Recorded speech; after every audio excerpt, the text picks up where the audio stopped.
guitar, gonna thump the bass. So 25 years and here we are, and I'm working on my 25th anniversary release, which is going to be really interesting. It's called I'm Feeling Lucky Because I Am. It's gonna go my way.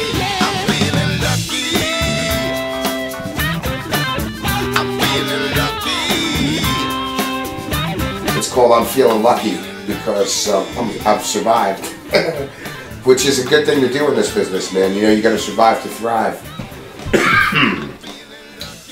I've recorded this record and most of my other records here in my home studio, Serpentine Sound in the Hudson Valley, and this one I had written a bunch of songs over the course of the last year, and when I got off tour I thought, you know, I just want to go into the studio and I just want to mess around. I want to mess around with this stuff.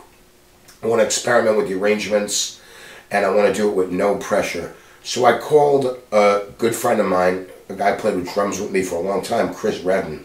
He's a kid who's from this neck of the woods. I met him when he was 18. I played in his high school, and he came up to me and I said, hey, you know, I like you. You want to do some gigs? And I started using him. Before you know it, he was on the road with me for 6 years and 3 albums. So I called Chris and he started coming by once a week, and he and I would just cut tracks. We just start doing stuff, and it sounded great, man. So the next one I called was my good buddy and cohort Dave Keys, piano player, best piano player that I know, man. Dave is a treasure, that's all I'll say. There's nobody better than him, man, and not a better guy in the world than him. And he's been a really important part of my career, my success. I've played on his, he played on mine. He comes up here and records. It's a great arrangement, man, and you know, he comes out and plays with me live a bunch. It's cool. So Dave came up and started laying down some keyboards, and then my bass player Francesco Beccaro is a 29-year-old guy from Milano, Italy, who's the best bass player I've ever played with. This guy's an amazing musician and an amazing guy. So I had the right personalities, man, and the right people to contribute to this stuff. And then I started thinking, well, I'd really like to have, I've never been one for the special guest thing because a lot of time it's obligatory. People have a special guest because they think it'll do something else. I didn't want that, and I had people throwing people at me. I want people I really love and respect. And Dave came up with this song that's called Come to Me. It's a classic R&B song, man. And I called my old friend Dana Fuchs, who I know from when she came to New York and she was 19, and Dana's just skyrocketed. And you know, she's just doing so great and brings it. And she came down and sang on this song, and man, we have such amazing chemistry, man. She made an amazing contribution to this song. She really did. She just tears it up, and so I'm really psyched about that. And when you're feeling like you can't go on, and you wanna run from her, go on and run from her. Come to me. You gotta come to me. Oh, baby, I wanna call you on. Come to me. Come to me, yeah. Come to me. You better come to me, yeah. Oh, with a thing. Come to me. Come to me. Oh, come to me. I'll be right here. I'll be right here. Oh, come to me. I'm gonna come running, yeah. Come on running, yeah. Come to me. Come to me. Come on, come on, come on, come on, and come to me, babe. Come to me. You gotta come to me. And then I had written this song, you know, we were talking about before, life on the road. How do you do it? How do you deal with missing your family? There's a lot of stuff you deal with and sacrifice in order to do this life. And there's a lot of casualties, man. A lot of people who haven't made it along the way or made it to the point that I've made it to. And I've lost a lot of friends. And I wrote this song called Rock On Blues Man. A bunch of years ago, I was hanging out in New York and I met this guy named Mike Zito. And we became instant friends. And ever since then, whenever I've met Mike and Mike's met me on the road, which seems to be quite often, we wind up jamming together, and it's just electric. And I thought, wow, you know, Zito really understands this lifestyle, man. He really gets what's about. So I went up to see him. He was playing at the radio, and I said, Mike, you know, I really want you to play on this track. There's really nobody else I thought of for this, and I want you to write a verse. And he was only too happy to do it. The next week, he sent me an email with his verse in the track, and the track's called Rock On Blues Man, and his verse is Rock On Blues Man, further on up the road. Devil's calling, but you gotta play another show. Time is ticking, you lost another day, there ain't no winning anyway. Rock On Blues Man, you know, and our guitar playing on it is some of the best stuff I've ever done. I'm really happy because getting a great record is all about getting magic moments where it's not about the music anymore, where it's pure soul, and this happens on this song. It's pure soul. I'm really glad, man. And Dave Keys is playing Hammond organ on it. Me and Mike, the rhythm section's killing. It's just great. I can't wait for people to hear it, man.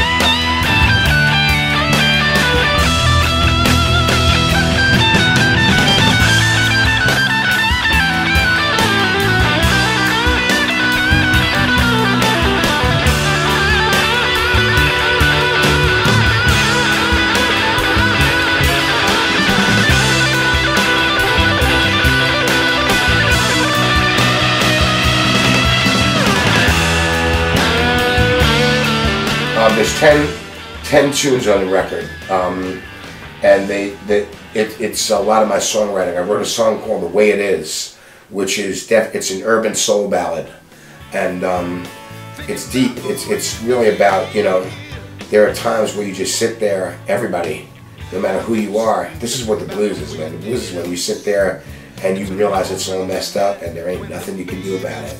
You know, one of my favorite quotes is, people say, what is the blues? And I say, Lisa Simpson had it perfect, man. You know, if you watch The Simpsons, Lisa used to chase this old blues guy around called Bleeding Gums Wachowski. And one time she went up to him and said, Bleeding Gums, I just want to feel better. And he said, Lisa, the blues ain't about feeling better. It's about making everybody else feel a little bit worse and making a few bucks while you're at it. I thought that was the best thing, man. That, you know, that's kind of the philosophy behind this song. But it's a heavy song, man. There's a lot of heavy, you see a lot of heavy stuff out there. And I've always said, basically I'm a storyteller. You know, and the difference between me and you is that you see an apartment building and I see however many windows are, my mind immediately creates a story for each one of those windows. And it's another one of the windows on this record.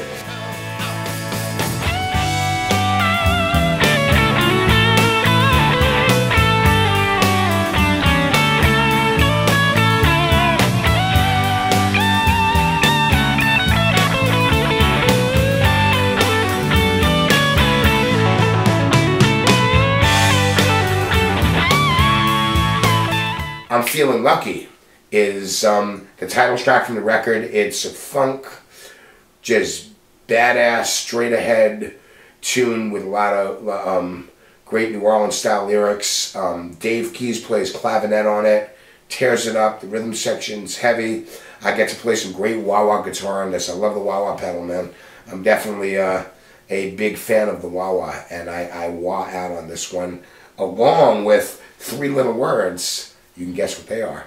This is another song that's it's just kicking. Chris Redden comes with a great drum groove on this, just driving drum groove. And again, Dave Keys takes a Wurlitzer solo that's just beautiful, jazzy, and then I get the wah-wah on it again, man, and we wah out. Wow.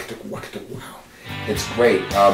Rollin' and Tumblin', classic blues song, man. I had to do a version of this. I've been planning on doing it for 21 years, and we got a killing version of this song, man. Great slide playing again.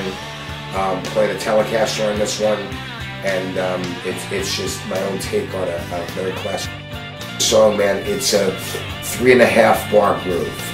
So there's 14 bars before the change. It's 14 beats before the change. It's great, man. After a while, when you're doing this for about 5 or 6 minutes, it becomes a meditation. You just zone into this thing. It's a trance. It's great.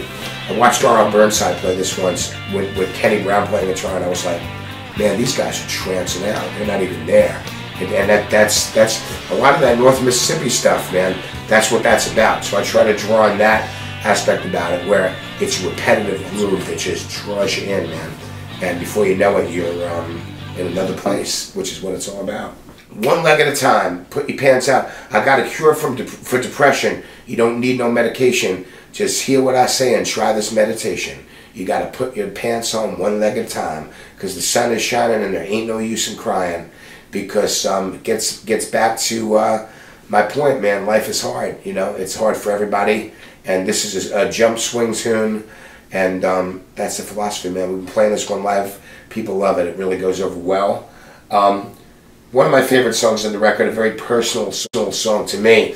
This one's called "I'm a Pit Bull, Nothing But Love." I wrote this song for all the doggies out there, man. I'm a big dog lover. I have a little pit bull. I love him dearly. Very misunderstood breed. I work with people who do pit bull rescue and retraining and use the dogs as service dogs. A lot of veterans who are coming back from Iraq and Afghanistan are suffering deeply from post-traumatic stress disorder and a variety of mental and physical ailments. These guys are, you know, a friend of mine, Gunnar Carson, he rescues pit bulls, he trains them as service dogs, and he gives them to these guys, and the dogs heal these you know, wounded warriors, man. It's a beautiful thing. There is not a more loyal, devoted, and emotional and intuitive dog than a pit bull, man. So, you know, yeah, don't hate the breed, man. If you see a bad dog, no matter what breed it is, it's a bad owner, not the dog. Because dogs are nothing but love, especially pit bulls. And finally, Save Your Own Life. This is a real jazzy, almost kind of like Allman Brothers kind of groove, and the song's about hitting bottom, man. Like I said, back in December, I kind of like came to a conclusion. You know, I'm 54 years old now. I plan on doing this for a while longer. You know, God willing, I definitely plan on being here and doing this. Realized I couldn't do it at 415 pounds, man. Interesting. There's another question that I read. It said, do you know Leslie West? Now, I've been a big dude all my life. From the time I was 13 and started playing guitar, people said, you look like Leslie West. I had a big afro. I never played like Leslie. However, about 10 years ago, I got a call from somebody to do a record with Leslie. So I worked with Leslie. I got to know him really well and love him dearly. He's a piece of work, and he's a great guy, and he's still a brilliant guitar player, and he really is rock and roll royalty. About a year and a half ago, Leslie lost a leg to diabetes. He lost a leg, and he is now in a wheelchair. He has to be taken on and off stage, and that made a real impression on me, man. And I'm sure Leslie would agree. You know, diabetes is a really heavy and terrible ailment, and it's insidious because people tend to go into denial about it. And seeing Leslie lose a leg like that really changed my perspective of my own outlook on my own health, and it also inspired this song called Save Your Own Life, because I always say this, you got to give yourself a break. Nobody else can give yourself a break except you, man. So with that, I'm going to say something I say quite often. If nobody told you they love you today, Papa Chubby loves you. I'm just a puppet.